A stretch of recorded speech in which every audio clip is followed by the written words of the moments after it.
Howdy folks, it's Matthew, your friendly neighborhood technician, making another video for you out of Boise, Idaho, and I just want to take a moment and apologize. I haven't been posting for a while, so I just want to clarify with you that my YouTube channel will stay as active as possible, but if I ever go for weeks or even a month without posting, I'll apologize for that ahead of time.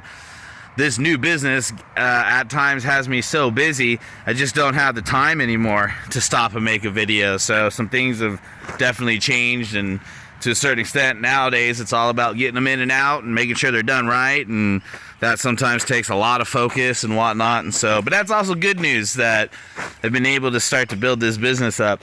Another cool thing that you're going to start noticing and seeing is I now have a 3-man crew that I've got starting on Monday. So I've got 3 really good guys. 2 of them are my apprentices. One of them I've been training for over a year, and so he's officially in here working, turning some wrenches, making some money for himself, and he's doing pretty awesome. So it's pretty cool to start having some employees working for me now. And actually I really kind of, for some reason, hate that word employee, and so I call them my crew and my family. So Matt's Automotive Repair is starting to grow. I've got this 1980 Scout in, and I'm just going over it with a fine-tooth comb, basically. It was a restoration vehicle for a dad and his sons and a youth group and whatnot. So they've done a lot of work to it. It does need some mechanical work and all that other stuff. It's a neat little Scout. It really is. It's got cow print seats in there. Moo. So this is pretty much just a bumper to bumper, fine-tooth comb. See what all else it needs. See what it would take to revive the paint job and all that on it, and go from there. So if and when I have time, I'll definitely be posting some more videos about that. The 55 Chevy restoration is on hold just for a little bit, but that's mainly because this was discussed as, you know, we'll do it as we go. This is basically fun type of deal. So we've got the cylinder head. It's been completely rebuilt, brand new. I can't wait to show that to you, but I'm going to wait until we get the block out, because once we're done rebuilding the block, we're going with like a pearl satin white color, and everybody has opted to go ahead and paint the engine satin white with chrome. So it's going to be just unique and beautiful and awesome. So that's still going. I have cleaned out more of the shop. Holy smokes, we took a couple days and got all the shelves and everything that was left behind from the previous owners out, and that's opened up a whole new area. And we realized, I mean, this little area we opened up, we could probably fit 2 cars in here, 1 Can-Am, and so the service on that is going good. The 91 Ford, I regret taking this job on, but that's just the way the cookie crumbles. I've got a new crankshaft bolt for it and washer and all that. I can't get the bolt to thread into the crankshaft, and when I pulled it out, I noticed the first couple threads on the bolt were chewed up. So pretty sure the threads inside of that crankshaft are a little chewed up. And I remember back when I was trying to pull the crankshaft and pull the bolt, it was just all rusted and all kinds of messed up. It was one of those crankshafts that took me 4 days to get off, with soak in it and all that other stuff. So I'm just kind of working on this as I go again, and just trying to make a decision what to do about those stripped out threads inside of that crankshaft. I can find a tap large enough to go ahead and tap it, and so more than likely that's obviously what I'll do. I'll soak the tap in oil and re-tap it and try to clean it up, and then from there, as you can see, there's really not a whole lot left to do on this one. So I can get out from underneath this monkey. That'll be nice. The Toyota's got the engine back in it. We got the second set of bolts that we ordered for it to replace rack and pinion bolts and transmission bolts and all that other stuff. There is still other rust things that we're going to have to deal with as we're putting it back together, like power steering lines, transmission lines, you name it. And so again, slow work in progress, but as you can see, there is progress being made.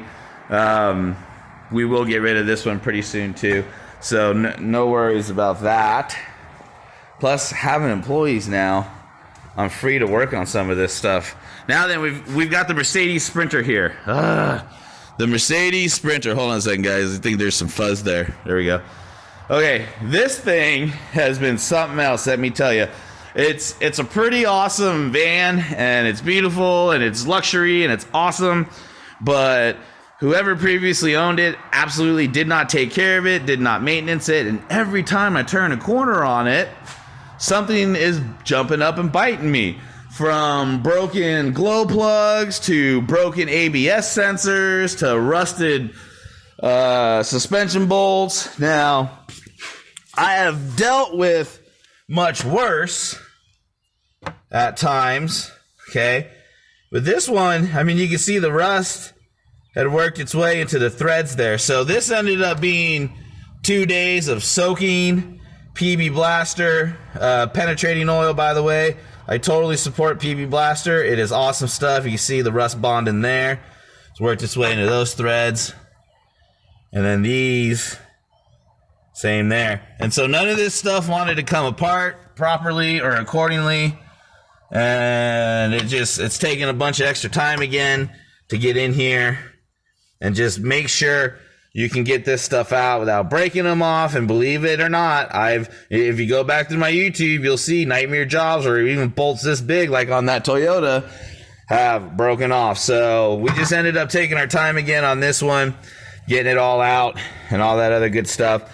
We are fighting with the linkage, with the sway bar linkage, to get that off next.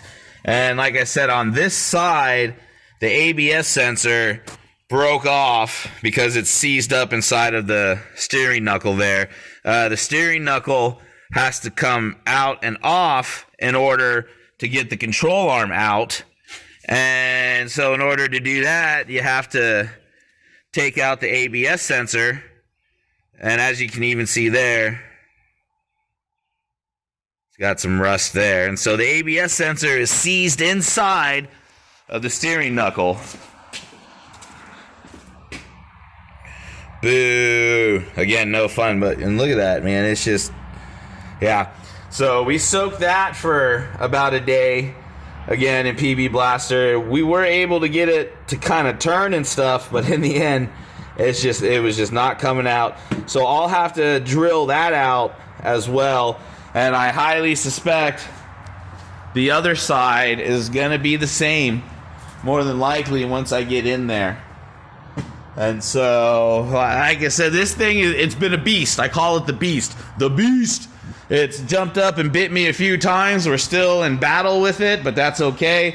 We will definitely come together and get it done so these people can enjoy their awesome van and not have to worry about this and sleep well at night. So, now, as you know, those of you that have followed my YouTube channel, in the past, I've gotten in trouble by undercutting myself and selling myself short on stuff like this, stuff that likes to go south on me.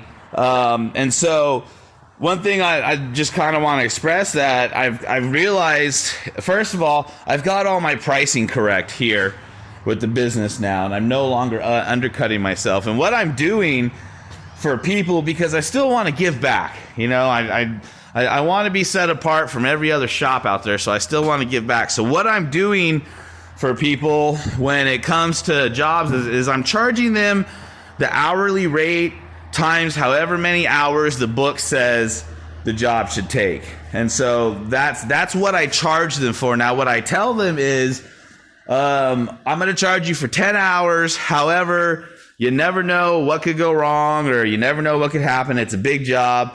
So if it takes me more than 10 hours, if it takes 12 or 13 hours or something happens, all I ask is that I can have your patience and understanding. And if I can get it taken care of pretty quick, then I won't charge you those extra labor hours. And so when it comes to stuff like the Mercedes, extracting the glow plug and rethreading it and all that other stuff, and now having to take some extra time and drill out this, you know, I have fun doing this stuff, and I love doing it. And so as a business, as Matt's Auto Repair, I think what we're going to do from now on is when it comes to this type of stuff, this unforeseen stuff, so long as customers can be patient and understanding and stuff, I think from now on I'm just going to tell them, hey, give me the time I need to do this and I'll do it for you, and we'll just keep on moving forward. And I think that's going to be a good way to keep customers, gain customers, and gain a good reputation. So